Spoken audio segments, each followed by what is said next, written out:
Gregg, Yo. we our sponsor's back. Dine Alone Records, Toronto, Canada. Dine alone. Why dine with others when you can dine alone and listen to music on your own with Dine Alone Records? Our favorite record store. And this is something we're going to ask our upcoming guest. But the last time I was at Dine Alone Records was with you for Record Store Day. Yes. When is Record Store Day in Canada? April 20th. April 20th. And you are going, I'm assuming, to a record store? I'm assuming I will be going to Dine Alone Records? said sponsor. Before we continue and before we get to our guests, I must tell people where they can find us, because people can be listening to us on the web, they can be listening to us on YouTube, they can be listening to us in their favorite podcast app. And we're available everywhere. Welcome to themusic.com is where you can find us. And if you go to the subscribe section of the website, you will see a bunch of icons. Most of them, I believe, are updated.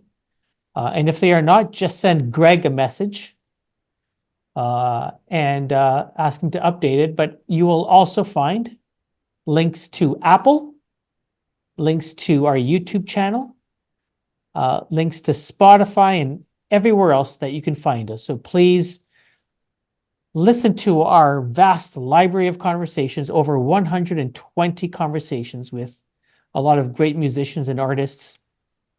And consider subscribing, rating, and reviewing us. That will help pay for our records that we're going to go purchase this weekend.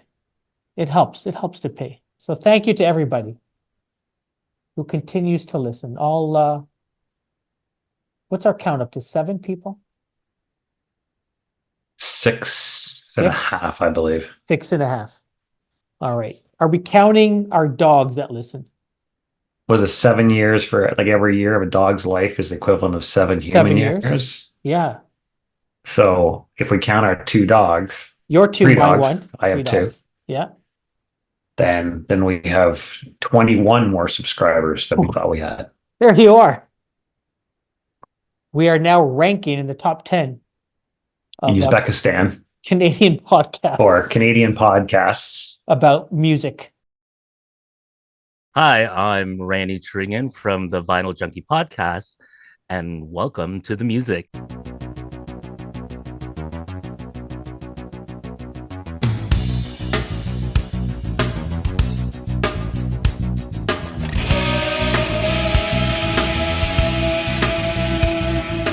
Rannie, welcome. It is so great to have you on the show. I want to kick it off with a question that's near and dear to Karim's heart. Okay. What? And that's that, I understand you have about like 4,000 plus records. That's correct. Somewhere around there.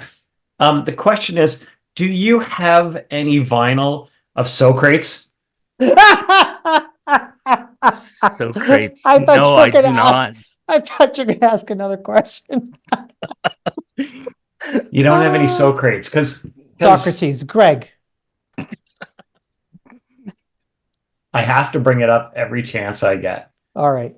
Were you at that episode recording, the 100th of Welcome with Maestro up above like no, I wasn't. Okay. It was a disaster. It was an absolute fucking disaster. So anyway, I do have some that's all I got. Some Maestro Fresh Wash in my that's all he sees. Gregg's left. Sorry, what were you saying there? I do have some Maestro in my collection. Nice. I can imagine. Here's the question, Gregg, I thought you were going to ask. Yeah. Do you have any Neil Young in your collection? Oh, of course. Jeez. All right. There we go. See, Gregg? That's an easy one. That's not what I was going to ask. That's easy. I don't have, yes, for like, your Canadian, I don't have any Rush. I actually really despise Rush. That might be a unpopular opinion, but Geddy Lee's voice just like really is like like It's different. on a chalkboard. Like, Well, now some people like Neil Young, like I was telling Greg, I was on a Zoom call with Neil Young earlier today.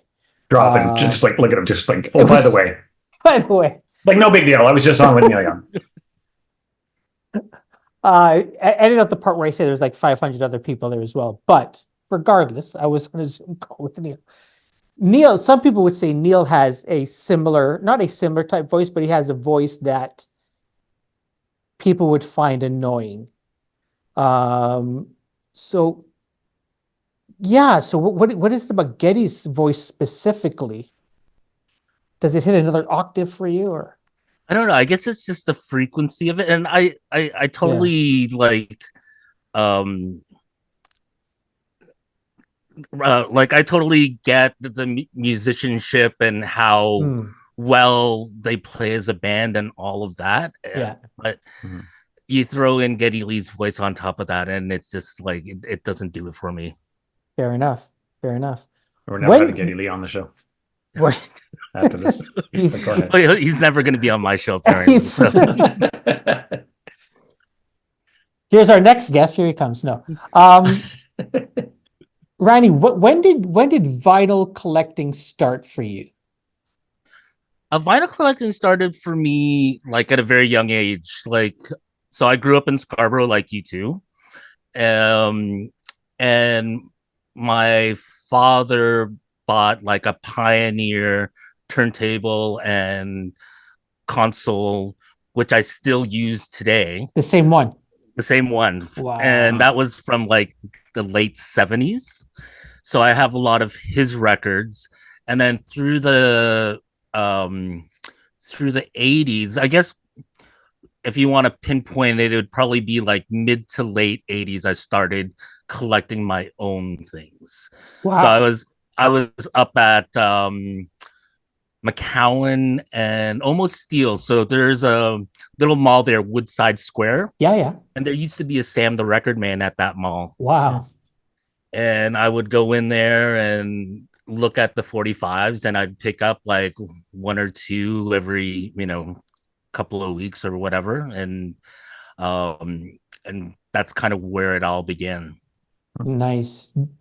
So what kind of music was your dad listening to that you've kept?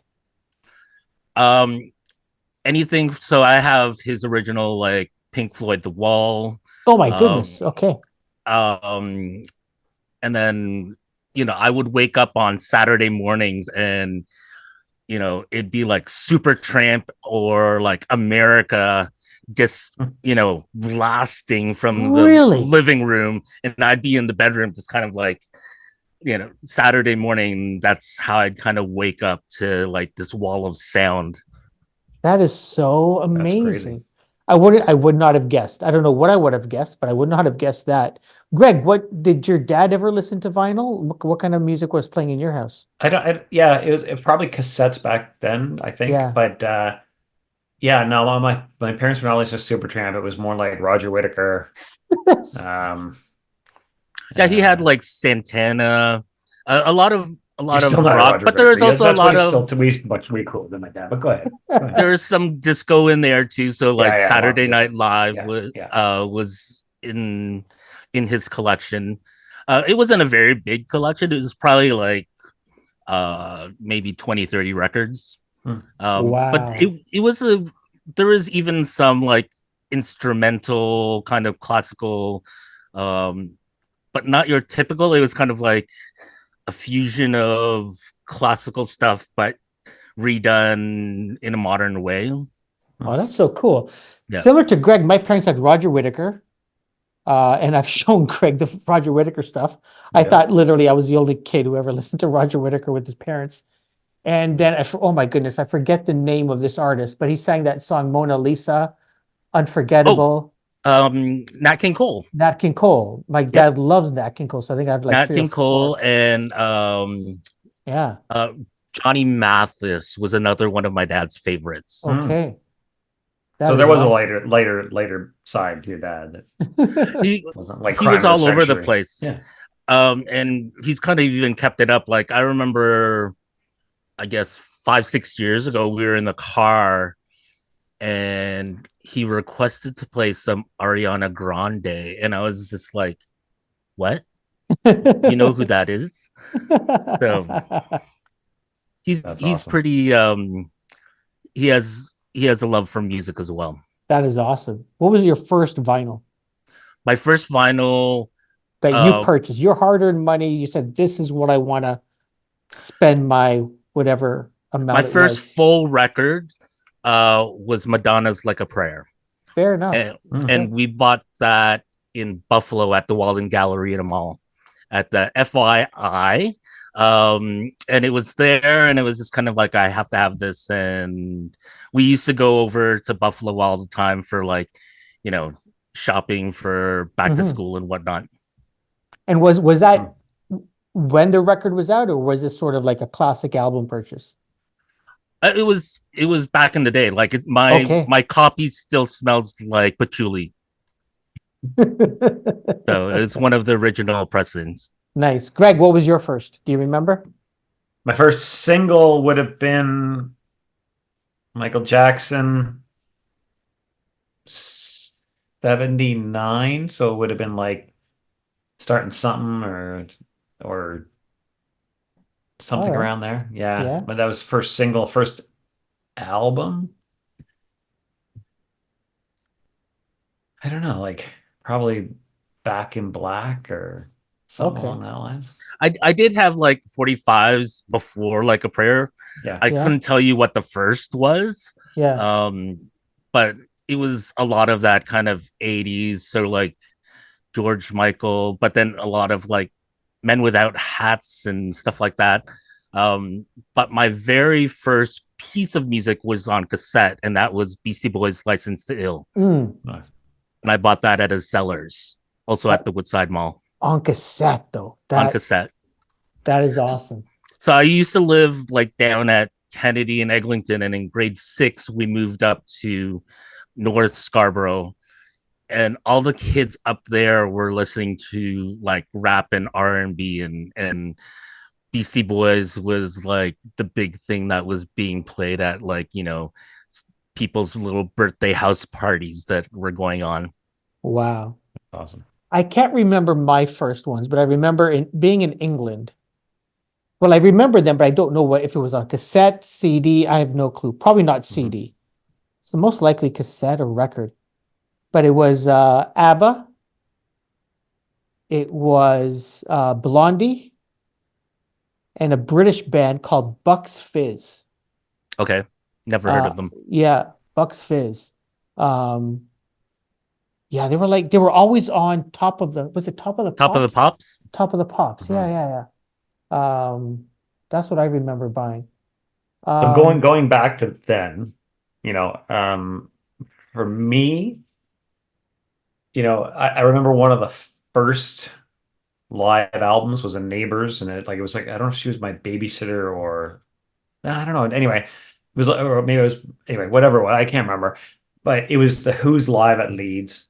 I think of Do You Feel Like We Do from mm, Frampton Live, right? Frampton Comes Alive, sorry.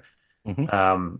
Even back then, Cheap Took at Budokan was like classic. For me, my favorite was U2's Under a Blood Red Sky, quite possibly. Again, Yep. just like I just love what that I captured might have that. Yeah. on that.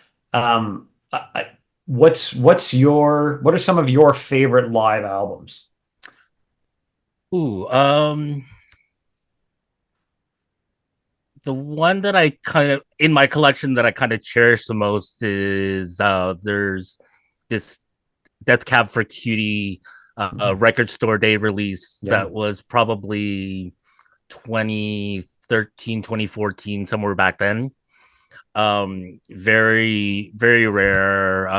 And literally there is, I was like, I think third person in line, and there's two copies, and literally they let us in, and there was just hands everywhere, and one person grabbed one copy, and then my friend who was with me knew I wanted that, grabbed the other copy and handed it over to me, and then that was that, and didn't see it for the rest of the day when we went to the other stores. nice, nice. um I also have a copy of George Michael's Symphonica, um, which was one of his later kind of albums that he did with like a symphony. And I you know just bought it to fill out my George Michael kind of collection because I really love him. And like, if you go on Discogs now, it's like worth hundreds and hundreds of dollars. It's like, whoa. That's awesome. Nice. That's awesome. Karim, what about you? Live album. No, give me hold on. Neil Young? So during the pandemic, Neil Young would do these, I can't remember what they're called, but almost like the camera would start at the fire and then it would just be him playing acoustic and he'd play one song. So for my last birthday, my brother got me the album, and I think there's a collection of 5 songs on there. So that is a favorite of mine. But one of the earliest live albums I got was a recording. I can't remember the year, but there was a festival in England called Nebworth. Yep. And I have a recording of that. And the reason that is so special is because I happened to be in England at the time Nebworth was going on. And I was just so amazed that all of these amazing bands were playing I think it was a 2-day festival. I think I have that record actually. Yeah. And I'm like, this is amazing. I need to. And then when the album came out, I go, I need to have that. And so I bought it because I always have good memories in England because we have a lot of family that lives there. And so it's just an amazing album. How old were you when you moved here? How old was I when I lived here? Oh, I've always lived here. Was born in England, but came here when I was still in diapers. So, but still have family, a lot of family back. We call England back home. So I have a lot of family back home. So that would be my favorite, I think.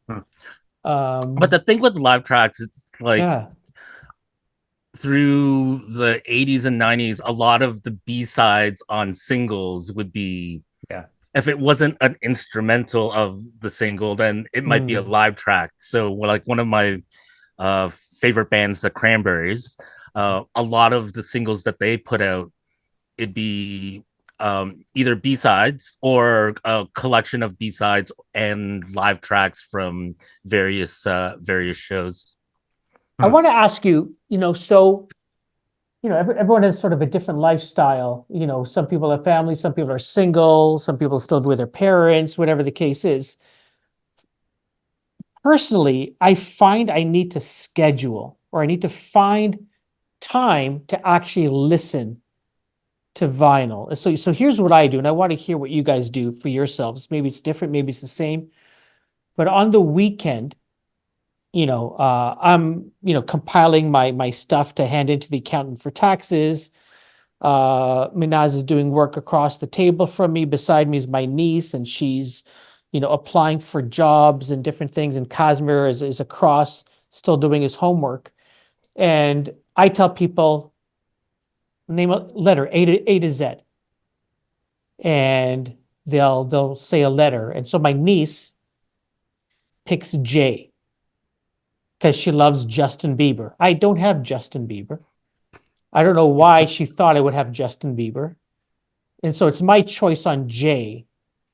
And I pick out an album that I have that I probably would never have listened to in my life. Jesus Christ Superstar. I thought you were going to say Jesus Jones. I, honest to God, before you even said the name of it, I was going to go Jesus Jones, and then you went Jesus. I'm like, oh my God, and then no. Anyway. Jesus. Sorry. So we listen to that. Okay, next person, name a letter. And so now my wife, she understands the game. Yep. And so she says P for police. So she picks out. She knows we have some police vinyl. So, but I'm wondering, Randy, when do you find time to listen? Does it have to be an occasion? Tell me about actually listening to vinyl. I think I probably listen to a lot more on a daily basis. Probably like 5 years ago, I was and as of late, I've moved around a couple of times, and and sometimes the collection's almost a little too overwhelming. It's like, what should I play? Because there's too much. But to be honest, right now it's probably like maybe once a week or once every other week. But if you went back like 5, 10 years ago, it was literally like I would be playing something and then I'd be posting that to Instagram right away of what I Yeah. was playing, et cetera, et cetera. Nice. Greg, what about you? When do you find time to listen to vinyl? Mine's more end of day, like end of Okay. working day, no meetings, like when I don't have meetings. On the daily? Every few days, every few Okay. days. And then I'm fortunate to have my setup here in my home office. So I'll literally just turn around and go pick something out with a new, old, and throw it up onto the turntable, Nice. which is, oh, wrong way, right behind me there. The old Dual from the 80s. So yeah, that's my time. Really. That's cool. Yeah. Randy, I wanted to take a break from vinyl. I want to ask you this. So, recently we had Stephen Page on Yep.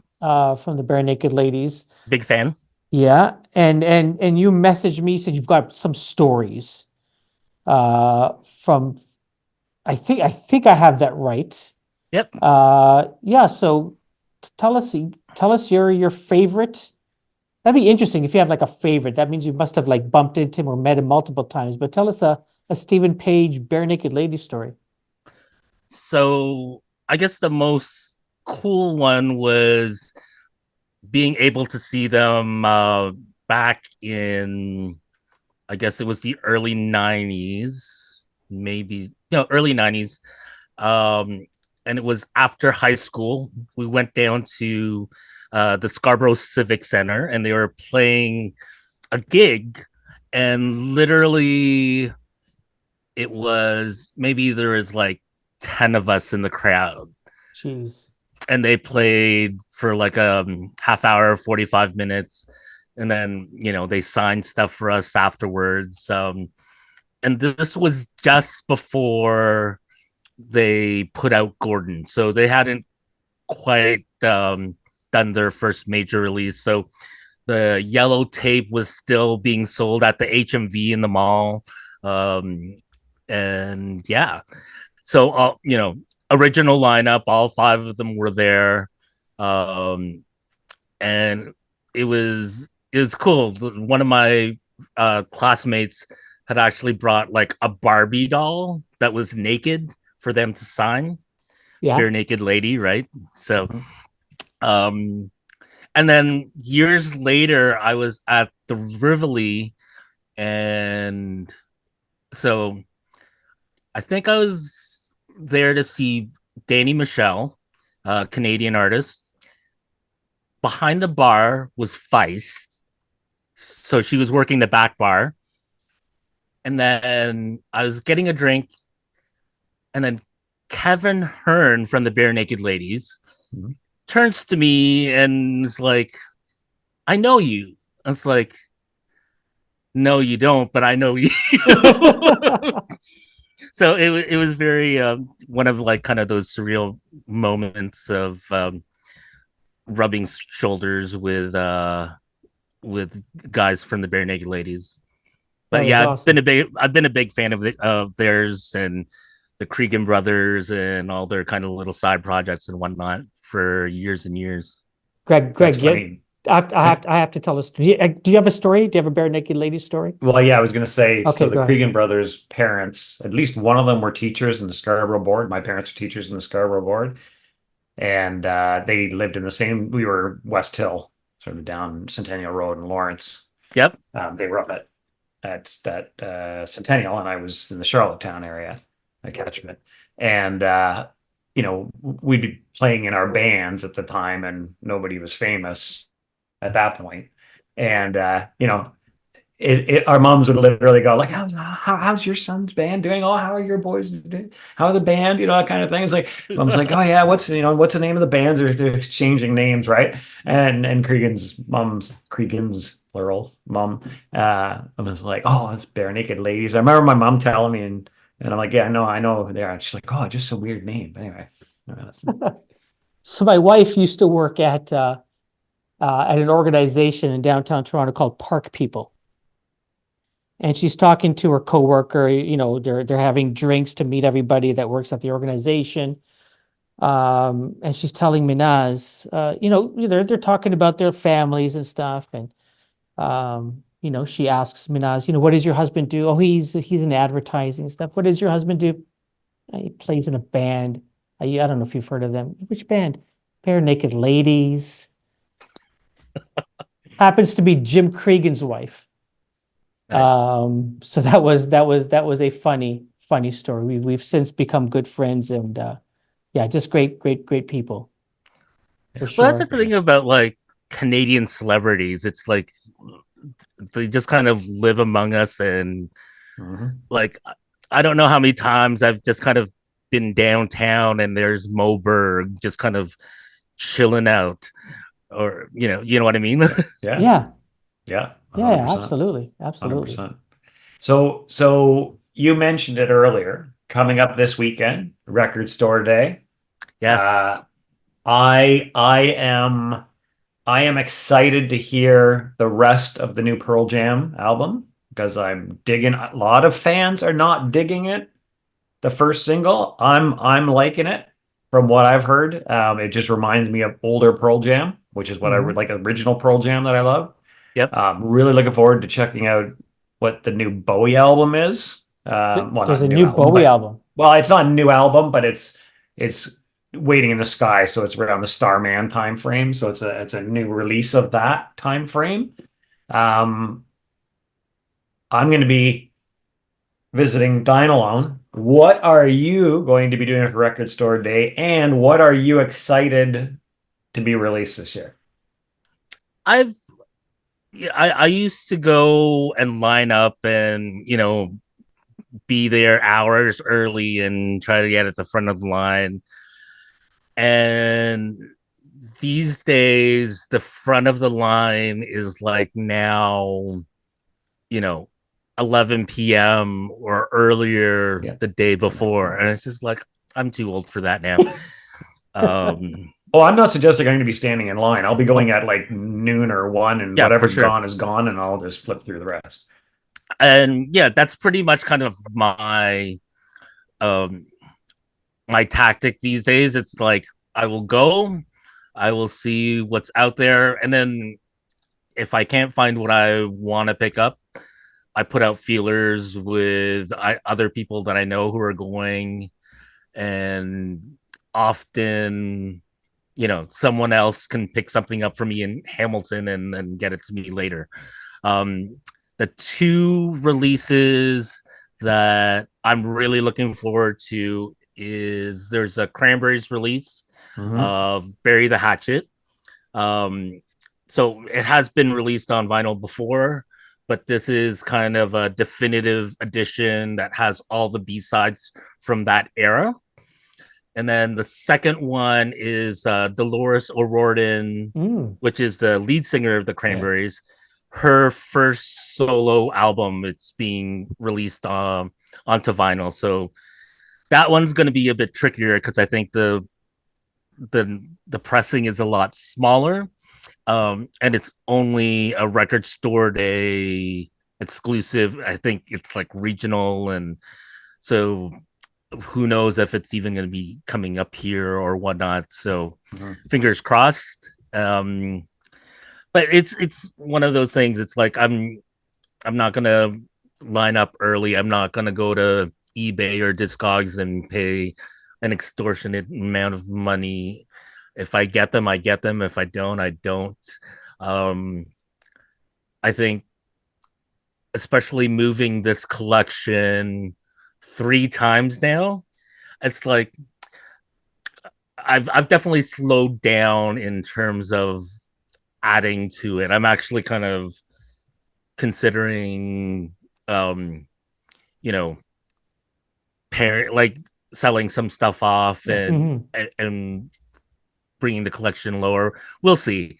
Um, like a lot, the big thing right now for me, it's like I guess it's it's like an investment, and it's like, oh, if I need money for something, I could sell chunks if needed. Yeah. Fair Makes enough, sense. man. Fair enough. Makes sense. And where will you be going shopping if? Well, I'm out You're in in Bowmanville, these days, so Yeah. there's a couple of shops in Oshawa that I'll Cops. probably check out. There's the Cops, and there's Spinning Again, I think it's called, or something like that. And there's a Now and Then Records in the Oshawa Center. So there's like 3 main shops there. And then I don't know if there's another shop in Whitby, and the Whitby Toys R Us is getting the HMV mini shop. So I don't know if they're getting record store day stuff, but that could be an option. Cool. The one at Fixin'? The one at Yep. and 2 there? Yeah. So interesting. I know, I guess earlier this year, HMV opened mini shops in various Toys R Us's around the GTA. I think it was like 6 or 7. And they're slowly opening up more. And I think it's in association with, I think they're owned by Sunrise now. Don't quote me on that, but I think that's where they're getting their stock from. Very nice. That's really interesting. So before we shut things down, a couple of questions. First one is, tell us about your podcast. What's it about? Who's on next? So it's something I want to kind of start for a long time. But I didn't want to be doing something where it's like, oh, I'm going to be interviewing like this artist and this artist and this artist. I really wanted to Those are the worst podcasts, by the way. Yeah, Neil Young or like Geddy Lee, Stephen Page. Who wants to hear about them? That being said, I looked out kind of what was out there, and what really interested me was getting into the head of other collectors. So really that was the kind of the focus is other collectors, and there will be other there's a record press called Microform in Toronto who's kind of reached out and said, hey, if you guys ever want to do an interview, they're available. So we might do something like that. Tomorrow I am actually going to be interviewing Derek Antonio from Pop Music, which is indie record store on Broadview in Toronto. So we're going to be talking about Record Store Day. So that will be coming out later this week. Awesome. Very cool. Very cool. So I usually like to wrap it up with a question that's around what are people listening to in their earbuds, but I'm not going to ask that. What I'm going to ask you is, in your collection, what is something that people should check out that they might not know about? Oh.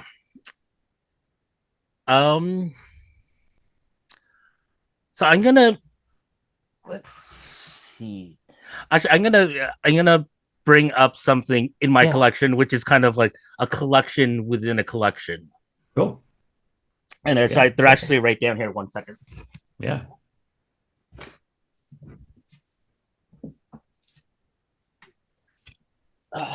Whoa. So I don't know if you there you go.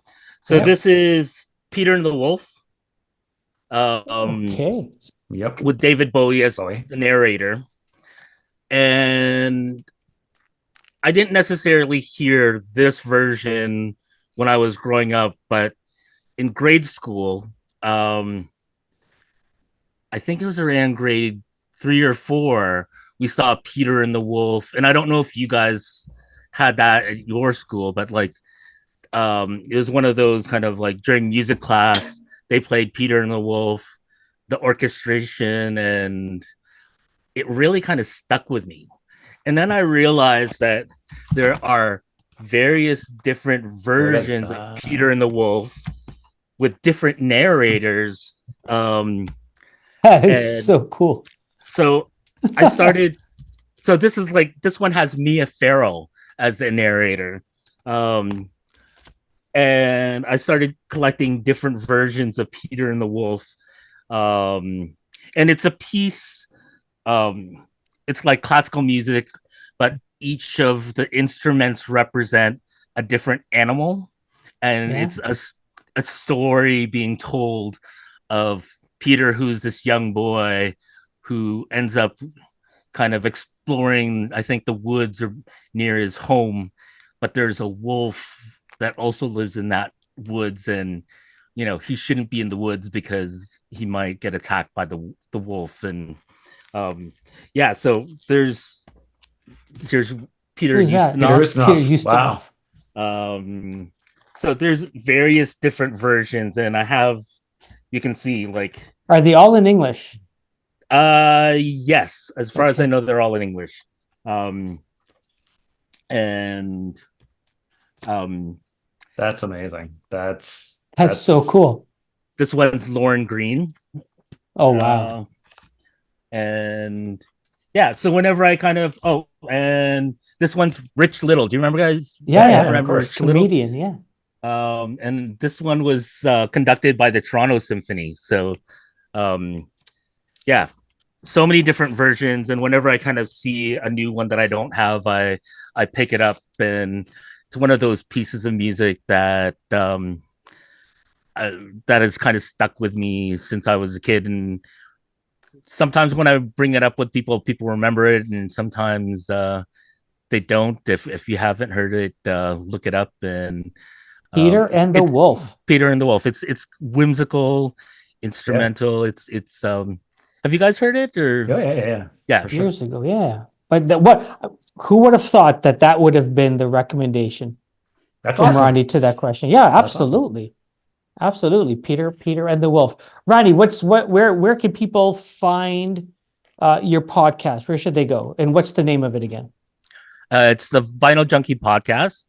So you can find it right now on Spotify or on YouTube under Vinyljunkie Podcast. And you can also find me on Instagram at vinyljunkie.ca on Instagram. Awesome. Randy, this has been fun. Yes, thank you. Thank you so much for spending some time with us. Thanks for having me. Oh, it's been a blast. It's been a pleasure, and great to chat with you.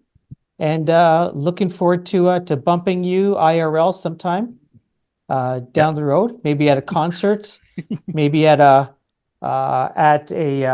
where did we Record store, maybe? record store day, at a pod camp Toronto. You never know, but thank you so much and all the best. Thank you for having me. Thank you.